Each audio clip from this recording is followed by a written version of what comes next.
Hey, Bill Gross here, the LAProbate expert.com, and welcome to our Tuesday Real Estate Investing Zoom.com call. We get together every week and talk about investing real estate. If you notice today, I don't have my normal background. I'm calling you from Aventura, Florida, which is a suburb of Miami or part of North Miami Beach. If you don't know the area, I got some background noise. Let me see if I can figure out who that is. But I'm here. Sorry, Bill. That's okay. And I'll just show you real quick out the window. We're on the 15th floor, and you can see the view. And there's a water park down there, and there's Miami's football stadium and towers and sunshine. And you know, it's fascinating to be here in Florida, where people aren't wearing masks for the most part. And I'm here for a conference, Grant Cardone's Real Estate Bootcamp. I'm really excited to be here, and I just wanted to kind of give you guys a little overview of what that is and maybe share with you some ideas that might be of benefit to you and give you a couple key takeaways from that for today. So Grant Cardone was originally a sales trainer specializing in, interestingly enough, automobile sales. That's where he came from. He's a salesman, and then he became a trainer in sales. And then I actually called him about 11 years ago. He had a property up on Oriole Avenue in Hollywood Hills, and it was an expired listing. And I called him up, and he answered the phone. And I was good on the phone, and I was working it. And he finally said to me, "Do you know who I am?" I said, "I have no idea who you are." He goes, "Well, you should look people up before you call me." He hung up on it. No, he goes, "I'm Grant Cardone. I'm a sales trainer. You never heard of me? I have a New York Times bestselling book." Now, I'm a reader. If you know me, I read a lot of books, a lot of business books. I never heard of the guy. I told him no. He goes, "Well, you should figure out who people are before you call me." He hung up the phone. I thought, well, that's kind of cocky. And I Googled him, and his book looked great, so I bought it. It was Sell or Be Sold. And so I bought the book and read it and loved it. And then he had another book that came out, which was 10X, which is really now, I think, the focus of his business about, and the core concept is whatever you think you're doing. And this came out during the recession of 2008 through 10. If you want to improve things, whether it's an up market or down market, just do 10 times activity and you'll figure it all out. And I think it's true. I think that, that's a great concept. And I've really used him as a motivational coach for a while. When COVID hit, I have to say, I read a couple books, kind of lost track of him. And I've told this story before. When COVID hit, my lead generation was two things: going to court every day. Well, COVID stopped that on March 17th. And going to live events to meet investors and such. Well, that stopped. And I was just completely frustrated. What do I do? My business has come to an end. And all my deals are going to fall out. And I went online on Facebook Live. Grant Cardone had a talk as what to do strategically, not to survive COVID, but to thrive on the transition that was going to happen in the world. He said, there's a time of transition, and most everybody's panicked and stopped. You need to get into action will generate results. What are those things? So number one, I cut all expenses, everything. To this day, we still haven't gone back to cable TV or Netflix. We stopped every expense because at the time we thought maybe the world's going to end. Who knows? And number two was make a list of all the ways I could generate revenue right now in the COVID environment. And I made that list, and I devised a business plan to attack those things. And I'll tell you guys that year since COVID was my best year ever in sales, by far, in terms of most profit, easiest business, most fun business, I think most professionally satisfying business, because of that plan, because of Grant. And so I've watched his Growth Con, which was a few months ago, and signed up to come here for a boot camp, which is about business, and the real estate boot camp, which is about real estate. Phenomenal material. Now, unbeknownst to me, this whole time, while Grant has built the sales training business, he also is very focused on building wealth, specifically in real estate. And to this date has built an empire of sorts. He has 4,000 doors, buying multifamily properties, and building a system to ramp up. His goal is to get to 10,000 and build a REIT. And it seems like he has a plan in place and he's working it. I mean, he's really helping a lot of people like me, like you, perhaps, bring him deals that will help you and him. And it's just fascinating how much he involves what to me seems like ordinary people getting extraordinary results. I don't think I've ever been in a room with as many people who had made so much more than I have in real estate and that didn't have formal educations, didn't come from families with money. It was just shocking to me those last 5 days. I'm here as well tomorrow. My experience being there. And so a couple of takeaways that I thought I would share with you guys today on this call before we get into questions and what you guys are working on. Number one, he would say spend 95% of your time generating revenue and 5% on minimizing expenses. And one example he gave, I hear all the time, brand new investors, they haven't bought one property yet, getting an LLC and telling me, oh, I need to have an LLC to nest all my other LLCs under. Well, you can get an LLC in a week. You know, get the deal, then find the LLC if you need to do it. And most of us don't need that. We get so conditioned to worry about things. And more importantly, so much of our real estate investment education comes from people who are not teaching us how to invest and not getting those results, but too much of it is people selling us other products and other services. It's true that while we're there, Grant's selling you to come back to his coaching. But there's also true, there's a lot of free material. He has more for free than many other programs offer, even if you took their paid options. And so I would say to you, he's a fantastic coach. I would encourage you to check it out. He's on Facebook, he's on LinkedIn, on Instagram in a big way.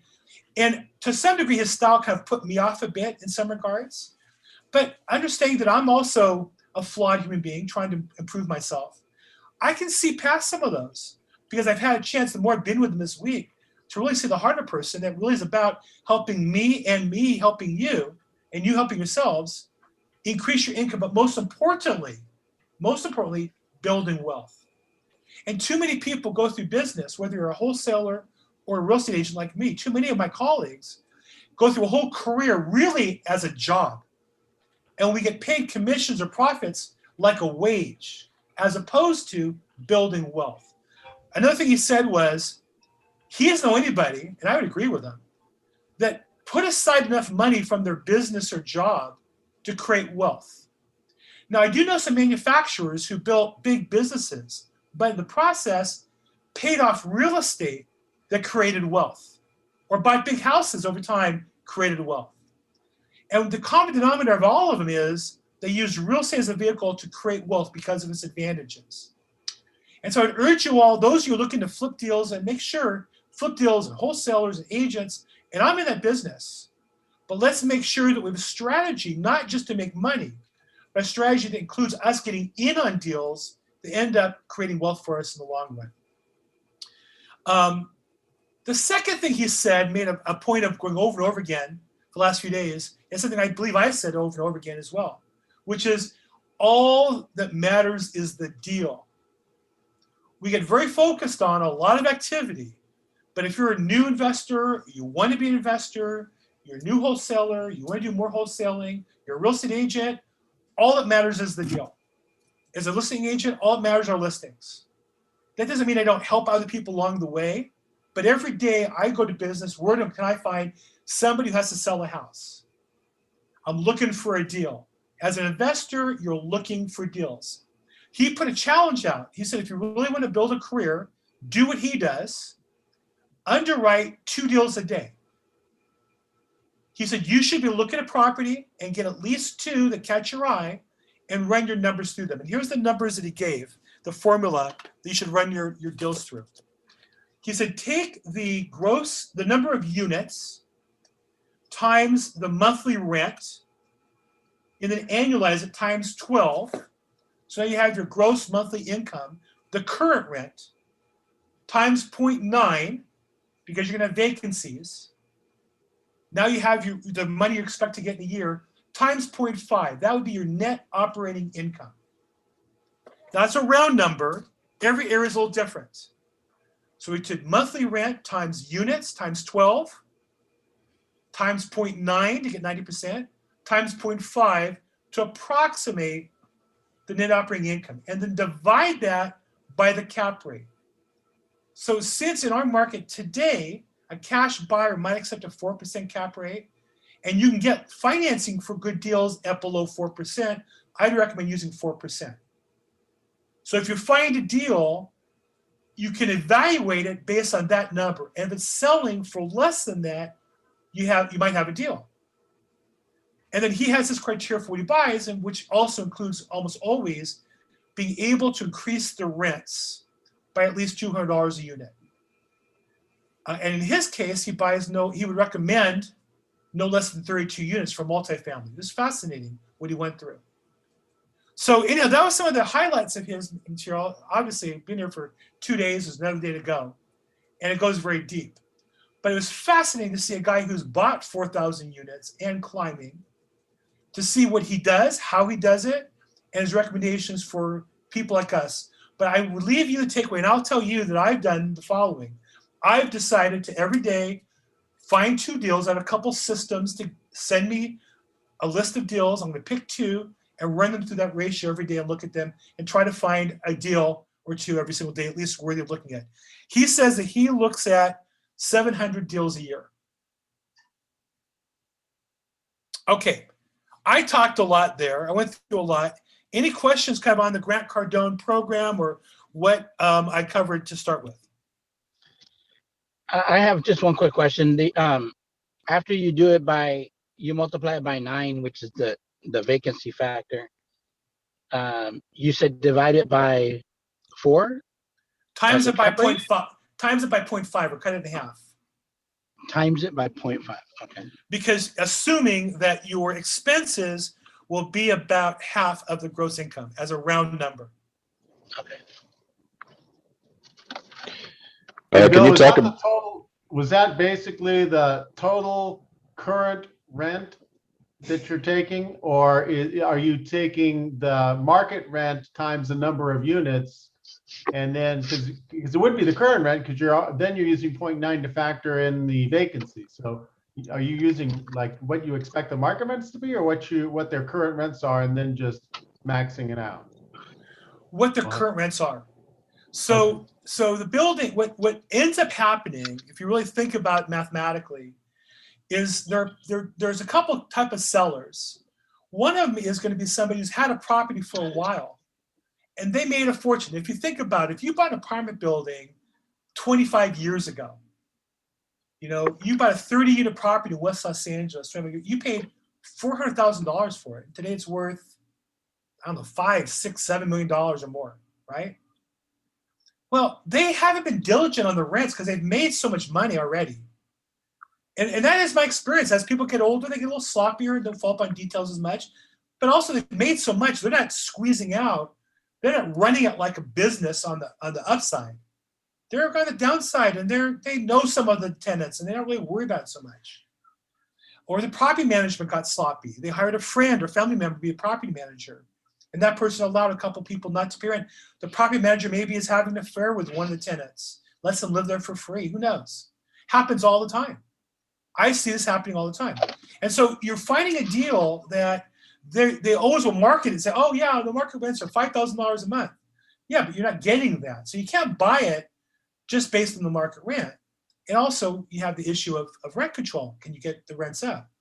So you really have to look at the current rents, what they really have. You should have a rent roll with a gross income. Or if you eyeball, so you're really trying to estimate the net operating income and then using cap rate to figure out what the market price should be, and then if you can buy it for less than that, it's a bargain. Yes, number one. And number two, then if you can increase the rents, there's a way to get $200 a month more, you're going to create real value. With forced depreciation. Yeah, and of course over time even more so. And as a hedge of inflation, nothing beats real estate. And so again, this is just one person's formula. But I think the principle, so that was an interesting thing to learn. But I think the main takeaway I want to say is a couple of things. One is spend 95% of your time looking for deals. And then 2, underwrite deals however you underwrite them. If that's not your formula, what is yours? But look at and underwrite 2 deals a day. Because what happens is, and he's so right, after a while, I look at every probate case that comes through LA. So there's about 50 a week. I can't say I really underwrite them. I comp about 50 properties a week. Well, after a while, I can look at properties in different areas and eyeball them and say square footage, zoning, location, where is it? And kind of eyeball it right away and see if it's a good deal or not a good deal. And so for somebody who's starting off, you have to really underwrite the file. I have investors all the time who call me with deals. Oh, it's a great deal. Well, what makes it a good deal? You know, you always have to answer two questions. What's it going to cost me to get in the deal? And what do I get out of it? And the only way to do this is by underwriting the file to whatever your standards are. The formula he gave us is his kind of quick eyeball. Am I interested in learning more about the deal? Like I would call maybe a pre-qualifying rather than, he's not underwriting it to that. He's using that to say, am I interested or not in investigating it further?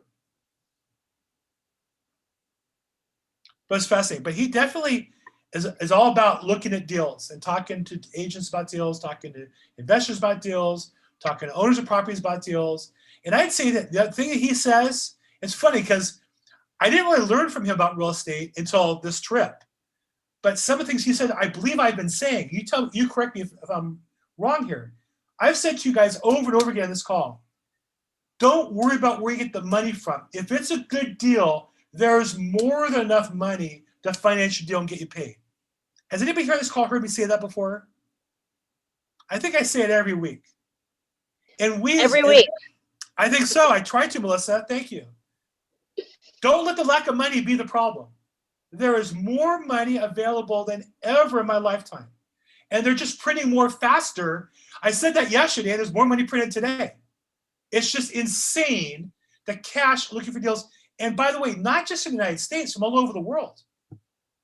Because in other countries, you have inflation and governments, and I could talk for hours about our government being crazy in the US and California, but it's worse in Germany, it's worse in Japan. In those countries, they have a lot of money and negative interest rates in the bank. There's trillions of dollars in bank accounts in the US at less than 0.5% interest rate. So don't let the lack of money be a problem. Just find the deal. And if the deal underwrites at a cap rate of 4% or 5% in this market, somebody's going to make that deal work. Right? And if you don't know how to do that, if you think you have a deal, call me, text me, email me. I'm going to underwrite 2 deals a day now using that formula. If you want some help, you want to learn how to do it one-on-one, send it to me. Let's do it together on a Zoom call. I'm all for it. But I think that the other thing I saw, is as somebody who came from a family that put a premium on formal education and professional job titles, right? My father was an attorney and my mother was a teacher, but it was important that I grew up to be either an attorney or a doctor or whatever. And I don't think I would say I disappointed them, but certainly that was their goal. Every mother's dream is to have their kid be a doctor or an attorney. But I saw more people who grew up with no background at all and no education. In fact, one of the guys who explained how he turned a deal into a $33 million payout. Now, he worked on it for 3 or 4 years and went through some trouble. He had a GED. Like, I've seen more people with no education. Now, they can run a calculator, run some this is basic math he's talking about. We're not talking about detailed algebra or trigonometry. My wife teaches trigonometry. We're not talking about that kind of math. There's no sines, cosines, or tangents here either. This is just some basics, but it's also the hustle muscle, right? If you're going to work, you might as well work and look at deals and talk to people. And another thing he said, I believe I've said this also, is contacts equals contracts. The more people you talk to, the more money you make. Everybody on this call should have their camera on and participate and give to the group somehow. I do more because I organize this thing. I'm glad to let you guys all contribute in some way, probably any way you would want to. Because the more you contribute to other people, the more money you can make. That comes so clear to me in the last couple of days being here with a guy who's just a master real estate investor. What are the questions? Any other questions? No? I'm really excited. Yes, this is Anders. This is a probate question. I know this is not your probate call, but where can I find court dates for probate properties? for a particular case or in general? I have the property address. If you text me maybe offline or email me offline, I'll be glad to look it up for you and get you the info. Okay, thank you. It's as simple as that, yeah. And I offer it to anybody. Love to help you if I can help you, but if you don't need me, that's fine too.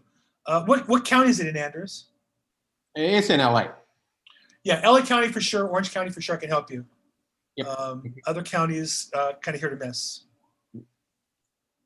Great. Okay, so where are we? So I wanted to talk about that, and I have a kind of list of some key terms. The other thing that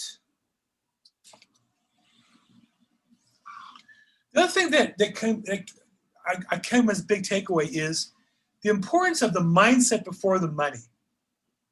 That you have to get your mindset right about money before you make it. And I realized I've made a number of significant mistakes in my understanding in my growth. And part of it is because most of us did. Most of us were misled on finances.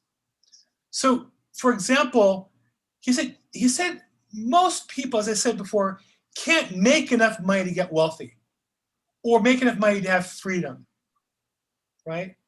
You got to have a plan in place to do that. And that's where the real estate comes in. Now, I flipped some properties, and my goal has been to find the right property to hold on to at some point. And I just decided I have a couple deals. They're closing on some chunks of money to start investing in multifamily because I can do that passively. Because I realized I'm never going to buy a small property and one as a rental unit. It's just not my nature. Now, maybe an apartment building where I can have a professional manager. In fact, I think Melissa's on the call as a professional manager. That'd be great. But I'm never going to have one property or two properties where I'm responsible and they're calling me. I don't even hang pictures in my own house. I have my son-in-law, who's a great kid, come over and hang up pictures, right? So you got to know where you are in the process. He also said that if you want to make more money from where you are, you have to educate yourself about it properly. And he was sharing something who I really admire is Dave Ramsey. My daughter and son-in-law are newly married, have taken his program, have gotten clear about budgeting or saving money, which is great. What's true that he emphasizes is how stupid borrowing consumer debt is. Credit cards, stupid to borrow money. Borrowing money to buy a car, economic disaster for most people. Student loans, disastrous for most students. But he also talks about people who own houses and build up equity in their home with a goal to pay it off. And he's saying, well, it's admirable and it's nice and it reduces your stress. You're not going to build wealth. You have dead equity in your house that's not returning you any investment dollars. And if you're to pull that money out and invest it, if you got a 10% rate of return on money you borrow out of your house at 3%, that's called arbitrage. That's what Wall Street does. And what's fascinating to me is he insists it's a conspiracy between government leaders, bankers, upper income wealthy people to keep the middle class and lower income down by getting us to put money in the bank at 0% and 1% and to buy stocks we have no control over and at fees that don't make sense and mutual funds where we get nickel and dime and we don't see it versus building wealth in our own businesses and in our own real estate portfolios. And it's very inspiring to hear somebody say that we have control of that. But we have to educate ourselves on the power of money. And so I understand it's scary to take your equity out of a house you may have paid off or almost completely paid off and invest that money in real estate if you don't know what to do. Then learn what to do. Then find somebody who can help you learn what to do. Because too many people are enslaved to the financial rat race. And my goal is to get out of it. You know, I have a couple other options. I have a real estate business, and I have a business that I accumulate stock in, which in the company, which is great. And I get some passive income as a result of the real estate company as well. But that's not going to be enough. I need to also have some real estate. So I was just going to tell you guys, I have about $250,000 I've been sitting on the sidelines with that I'm getting ready to invest in multifamily properties. And I'm going to use Grant's program to get started and learn how to do it with them. So I would urge anybody who has a program or you have an investment you want to pitch to anybody else, I'm all ears. I'd be glad to present it here on this program. If any of you are interested in going in on a program like that, and people have been on this program as guests and fellows, as well as other programs I can point you to. But let's take control of our finances and not imagine by letting it sit in the bank or letting it sit in debt equity that we're going to build wealth that will create freedom for us and our families. So that's what I'm committed to. Okay. Hey, Melissa, great mask. You know me, always trying to be creative. Scares the hell out of me. I know. I had to buy sorry, I'm like out in the field right now. Oh, okay. I had to get like the hardcore mask for Disneyland. Oh, wow. Taking my daughter there for the first time. So yeah.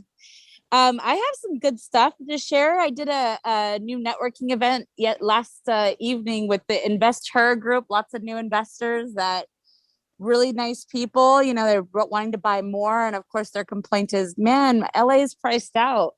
But a few of them have been approved for money, and they're looking for quads. They're looking for triplexes. So people have that. I just met some people that have some cash that seems like they're motivated and ready to do it within the next month. Let me think. I do have a property coming up that might be interesting for developers. It's going to be on Sawtell. I'll have to send you guys the address at a different day because I am in the field. But they're anticipating that you could tear down the 3 properties that are there and build up to 18 or 21 units. Nice. So yeah, I'll share that. I think you have my email, Bill. And then anybody that wants to hear more or wants to, to connect, that's what I'm here for. So. Well, thanks. Yeah, send it to me and I'll be more glad to pass it on to anybody else in our group. And always appreciate your finding potential properties. People spend time and effort looking for deals, and we present them, make it a little easier for them. And why not underwrite the deal, come back with some numbers, if nothing else. Development projects are a little different, obviously. You have to estimate what the cost is to fix it up. But well, thank you. Appreciate that. Yeah, absolutely. And if anybody has any feedback about pushing some of the cities, obviously COVID has affected a lot of people that are developing and trying to get permits. But this one developer I know, she's just been sitting on this property for 7 months now, 8 months now, because something about the city providing permits, and it's a brand new build in Lawndale. Wow. So yeah, I mean, it's just sad to see that thing sit vacant for so long. But if anybody has the information, reach out to me, please. I would super appreciate it. Thanks. It's so fascinating, the difference from leaving LA, where we went back to masks. So here in Florida, just for what it's worth, I was in a room with 2,000 people. I mean, I'm sure 100 or so were wearing masks. So yeah. 5%. I was watching a little bit of the Olympics last night. If you notice the watch parties, hardly anybody's wearing a mask. In the different watch parties that I saw, at least, there's a few people. And so what's that now? Does that mean we're past it? Does that mean the states like Florida are in for a whooping? Does that mean we're past it? I don't know. It's so hard to understand where we're headed. Anybody have any insight? What is this thing leading to? Where are we at? Are we gonna hang around this way forever? Is this the new normal? Yeah, I mean, I wanted to burn my mask after I found out that we could take them off, and now we have to wear them again. I'm like, I have no idea, what the future holds. But a lot of people that I know from out of states are like, what's up with California? You guys are weird wearing masks. Yeah, it's again, I don't necessarily know the science to say one way or the other, but it's certainly just the attitude being so different. And then I can see the staff are required to wear masks at the hotel. It's a big property. And so I went in the elevator, and I'm vaccinated and I'm recently vaccinated. So health-wise, I should be in better shape. And I asked 2 employees who got in with me wearing masks, are you uncomfortable that I'm not wearing a mask? And they said, no, we have to because we're employees. So it's just fascinating. And then the flip side, one of my best friends and a colleague at eXp Realty, I don't want to say his name because for privacy reasons, got COVID and had it 6 days ago and still has symptoms today, can't smell or taste. And his wife got it as well, living in Orange County. Now, didn't go to the hospital. It wasn't that severe yet that we know of, or maybe it's not. Who knows, right? Yeah.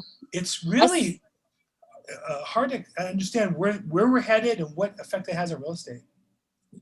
And I did hear something from my my little citizen app that had said something about how they're considering the people that are recovering from the bad side of COVID as a disability. So that's an interesting thing that they're trying, like basically coming out with. They're saying, okay, so you can apply, I guess, for disability benefits because you don't fully recover post the illness. But I don't know if that's being voted on, if that's being implemented. It looked like it was a bill. So yeah, crazy stuff going on, you know, and I think, you know, interesting. I had a property that we bought last year. They got caught up in COVID eviction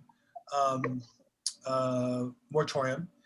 Jack Lapidus helped us on that. He's on this call oftentimes, and we've got that resolved. And now we're moving forward to the next legal action. In that case, is what's called a petition sale. But you know, I know the eviction moratorium is a big problem still in Los Angeles, and I think also the foreclosure moratorium is another problem that's reducing inventory. So hard to say. I put an email out this week to my past client list you guys may have received saying that certainly the market's not as hot as it was. It's still improving, but a more normal market pace than the last few months. And, you know, I think there are people who are concerned about where the single family housing market's going to go. And so really a lot of investors are looking at different niches, senior housing, and multifamily being two of the areas they feel are going to continue to be in a high demand. So I can see where more and more people are going to have to rent for various reasons. Having that property, that product will be a value going forward. Okay, Rosa, I see your question. You'll have to ask me that offline. I think I can't really take a note the way I'm going to sit up here, but I'd be glad to help you. I think I know who you're talking to. And what else? I don't see other questions. Any other questions for anybody? Are we able to door knock yet? That's a good question, huh? So there's really two questions. One, can you legally? Well, three questions. Can you legally, right? Sure. Can you in that city, yes or no? Or that county, yes or no? Or state, yes or no? Second is, like in my case, I'm affiliated with a company, eXp Realty. Does our company policy allow us to do it, yes or no? And then three, how will people react to you? Right? Because you want to door knock if you're going to, people will yell at you, you're crazy, you should wear a mask. You should wear 10 masks. Yeah. So I can say to you that I don't believe there's any formal prohibition to knocking on a door and dropping off a flyer. There never has been. The door knocking sales activity, I think, was prohibited, and I don't think that's changed. You probably have to wear a mask if you're going to go in the house for sure. But the company policy doesn't stop it. And I know people who are door knocking who have been all COVID and done well with it because there's so less competition.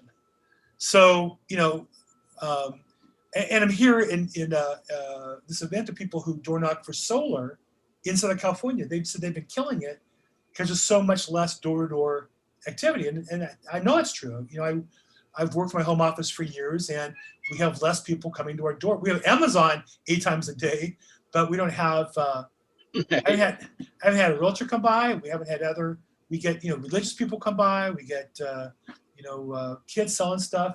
None of that. We get that at all. Yeah, So, it doesn't make sense that Amazon can keep coming, but we can't go door knock and just leave something. yeah, Bill, yeah. Yes. Bill, this is Anders. I've been door knocking all year, and it's not. I mean, I'm not a realtor, so I door knock for investment purpose and the solar. But I've been door knocking all year. I wear a mask. I take a step back, so there is plenty of distance between the door and those who open. I haven't run into any problems at all. Not problems that is related to COVID. Yeah. Yeah. I mean, so I don't know how to answer the question for you, Javier, but I think that's the input. The people who are doing it are killing it. I think people doing anything right now, they're working hard at it. In every industry, they're killing it. It's the people who got stuck and are scared and not in action they're having a tough time. Or, and I would say, or people who settled for a handout. It's hard. What I've noticed is my friends and clients who took money from the government because it was easy and free. And I took some, like everybody else. I'm entitled to tax refunds. I took out some loans. And then at one point I was entitled to unemployment. I said, that's a step I didn't want to go to. And I'm not judging anybody, but I can say is the people that I know who've taken it have a hard time getting off of it psychologically. It's just, and we're in the industry where you got to get into action. Contacts equals contracts. The number of people you talk to a day, and I don't care whether it's a person door knocking or on the phone, but you got to get into action. And the people who've been in action in every industry have killed it this past year. And the people who haven't are suffering. And I'll just say this, those who haven't are really suffering. I just, had another friend kind of describe his family situation and personal life. And, but definitely, I would say, it's working for Anders, Javier, there you go. There's another example of somebody out doing it, getting success with it. Thank you. Great. Other I'll questions? be able to jump on it. To echo you, the people that are hustling, we're doing just fine. I'm picking up 2 new clients about a week. And make sure you tell everybody, what do you do, Sean? Oh, I'm a real estate photographer. Well, I'm a commercial photographer. I do buildings, and then I do businesses and business people. I really don't do event stuff. But Nice. if you're looking for stills, drone, and video, I can do it. Nice. Do you do it well? I believe I do it well. Well, then say it. Well, if you I do do say it much better than other people. There you go. You do better than I do it for sure. Good. Yeah, no, and I know people have used you and been real happy with you. Annabelle, Patricia Castillo used you, was really happy with your work. So I know you do a really good job. So Yeah, great. I love Pat. Yeah, she's great. Good. Rosalind, nice to see you again on our call. Welcome back. What are you working on these days? How can we help you? Well, like I said, I'm always looking for people who want to possibly speak better as they're out there presenting their thing, just like you were talking to Sean. Say you love it, man. Say them how good you are. I can help you get that confidence up. But I also have a business in the essential services. I think Andrew said that he was in the solar world, and I've got some people in the solar world. And, we do everything that's in your house and your home that you can never get out of using. And it's a great side business, side income. And I just love, as you said, the more people you know, the more connections you make. That's what it's really all about. Knowing people, everybody knows somebody. So, Well, and not only that, that product or the service you have is ideal for anybody involved in real estate. If you're a realtor or you're an investor, talking to homeowners regularly. It's what I would call kind of a Trojan horse, kind of like my probate business. I don't just sell probate homes. I can sell any home. And the probate work is maybe good at all the other stuff, but it also gives me an entree, something to talk about. And so the services you offer are ideal for a realtor who's looking for a niche, doesn't have one. What a great niche, and also creates some residual income potential. So if you're interested in looking for another source of income to supplement, it only works, I think, if you're prospecting regularly, whether it be door knocking or calling. Talk to Rosalind Kahn, and I interviewed her actually on my YouTube channel. If you want a little more deeper insight into what she does in the product and the service and how it works. it's awesome. There's lots. I was watching a video last week, and it's anybody who's in the property management, anybody who's in the investing, and they just love the business because it's just another form of income coming in outside of what you're already doing, and it's great stuff. Great stuff. Can't say enough. We love feeding kids. Really, Rosalind, you and Melissa Uloa should get together. Melissa works. Melissa Uloa, not Ulissa Maloa. Melissa. Melissa, great gal. Property management company, does a great job, primarily in the South Bay. And Rosalind is based in the Valley, right? We're in San Fernando Valley? San Fernando Valley, but we cover the United States and 26 countries around the world, so we're universal. You guys should connect somehow. So if you don't have each other's information or connect here in the chat or something, reach out to me. I'll be more glad to pass on you guys' info. You both have my stamp of approval. Cool. And then is it Renisha? It was Dr. Scott, now it's Renisha. What happened? Yeah, it's all me. It's all me. What happened to the doctor status? Did you get I just changed. certified? I'm certified. I have a PhD. I work pretty hard for it. So yeah, it's still me. But no, but it doesn't say doctor anymore. Does that mean you lost it? No. No. No. So what are you working on, Renisha? So I'm a realtor and I started real estate investing first actually, and then got into being a realtor actually during COVID. I got my real estate license, and so that has been a journey. I've done a couple of deals, working on a new one, finished a rehab in COVID, so that was fun. Nice. Um, but made it through successfully, made a nice profit on it. Actually looking for another one. So been actively looking for it, of course, with my own access through MLS, but always looking for anybody sees anything. I'm in the greater Los Angeles area. So we're pretty, can get to anything that's in the greater Los Angeles area pretty accessibly. Of course, prefer South Bay, Inglewood area. Because it's a lot closer. Don't have to fight the traffic when everybody realizes that they want to go back outside now. So of course it's easier to be able to get to rehab. So anybody sees or knows anything, 2, 3 bedroom homes that need some work that we can work on. And the right now we're trying to keep our capital to do a couple at a time. So we're looking more in the 5, 6 range, no more than 7. So anybody see anything out there like that, let us know. Okay. Dr. Renisha Scott. Yes. The doctor is in. There's a doctor in the house.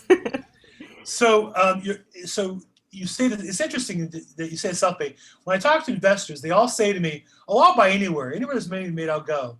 And then but the reality is that's not really true. They're going to go near where they live because Right. who wants to drive the 405 freeway anywhere? Exactly. You don't have to, right? Exactly. If you don't have to.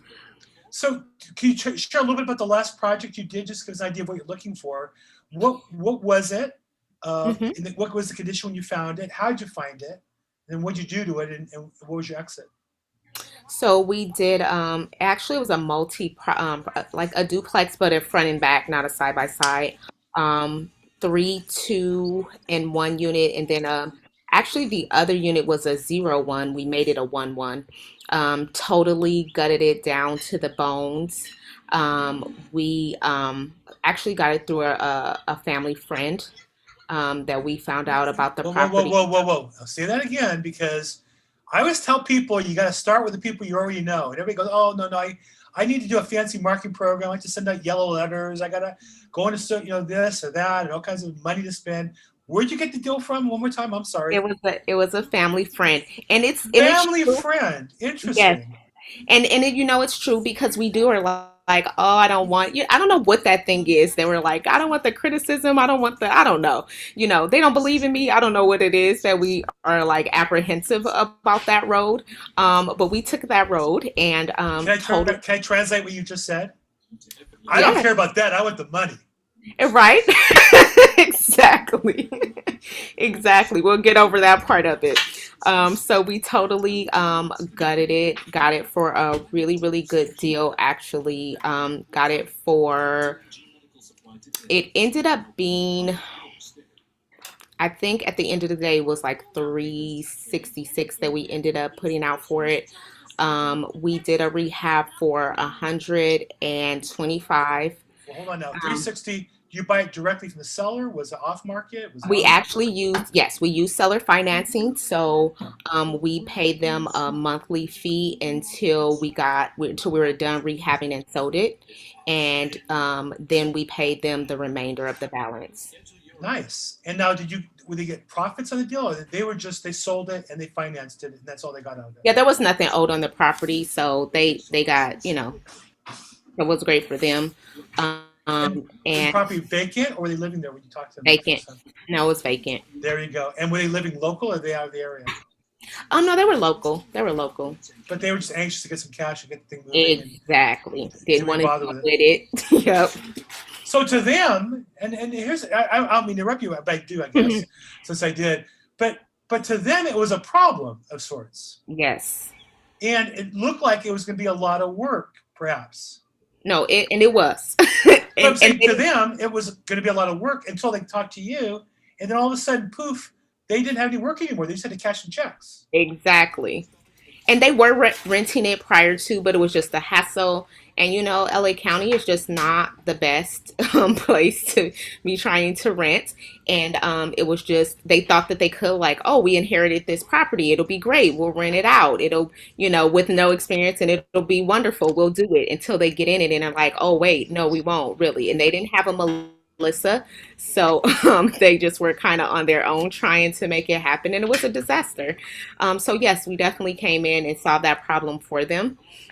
So that was, great for them. And then, for Well, hold on. us. So let me stop you there. So 'cause Mhm. you're just full of good information here. I'm trying to unpack you here. This is too much goodness, Dr. Scott. So in my career, I've often had sellers say to me, well, maybe we should just rent it. And that was always an option when maybe rents were a a higher part of the value of the property. Now the house went up in so much value that even a percentage of that makes them more interested in selling. But the hassle, I'm just a quick show of hands, who would like to rent out a property here during COVID here in the county of Los Angeles, real quick? Who thinks that's a great business idea? Anybody?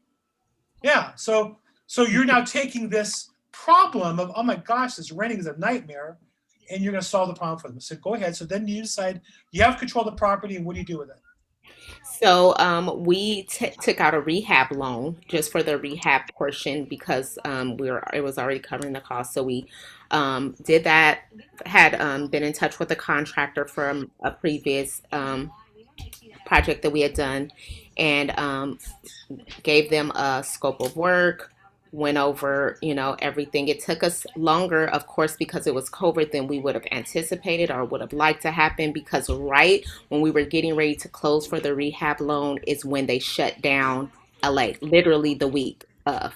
And we were like, you are kidding me. And everybody froze and was like, no, we're not doing it. And so we're like, you're kidding. So then it took us a couple of more months for people to kind of, start to loosen their hands a little bit and be able to get, the financing to be able to, get started.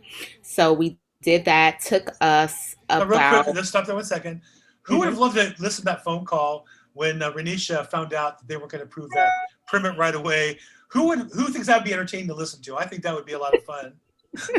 Okay, go ahead. Okay, go ahead. Oh my gosh. Yeah. So that was, we're stronger because of it. So anyway, Yeah. took us a couple of more months than we definitely would have liked to see happen.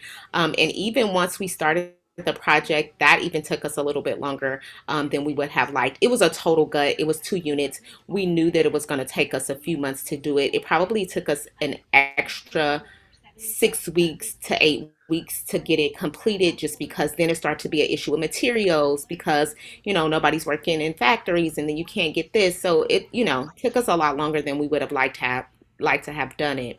But we totally ripped out everything down to the studs in both units. Like I said, we expanded the back unit to actually make it a 1-1. And then when we were done, we ended up going on market for 750, and we sold it at 750. Nice. Did you list it? I listed it. Nice. Did you handle the buyer, or is an agent bringing the buyer? An agent brought the buyer. Okay. Wow. Well, that's a happy ending, yeah? Yes, it was. Good. That's exciting. Well, congratulations.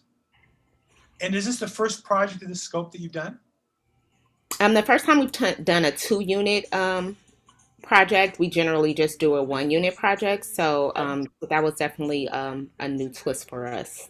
Would you do it again? Yeah, absolutely. Absolutely. We would love to start doing projects where we can do a value add, like an ADU value add kind of situation. That's really what I would like to start doing. So that's kind of what we're looking to move to. Okay. So, well, look, Renisha, thank you for being on the call and sharing those details. I know we got a little into your business a little bit, but oh, no worries. The goal here, really, my goal is to help the person who's sitting there and think back to before you did your first deal, how you felt, and you did your first deal.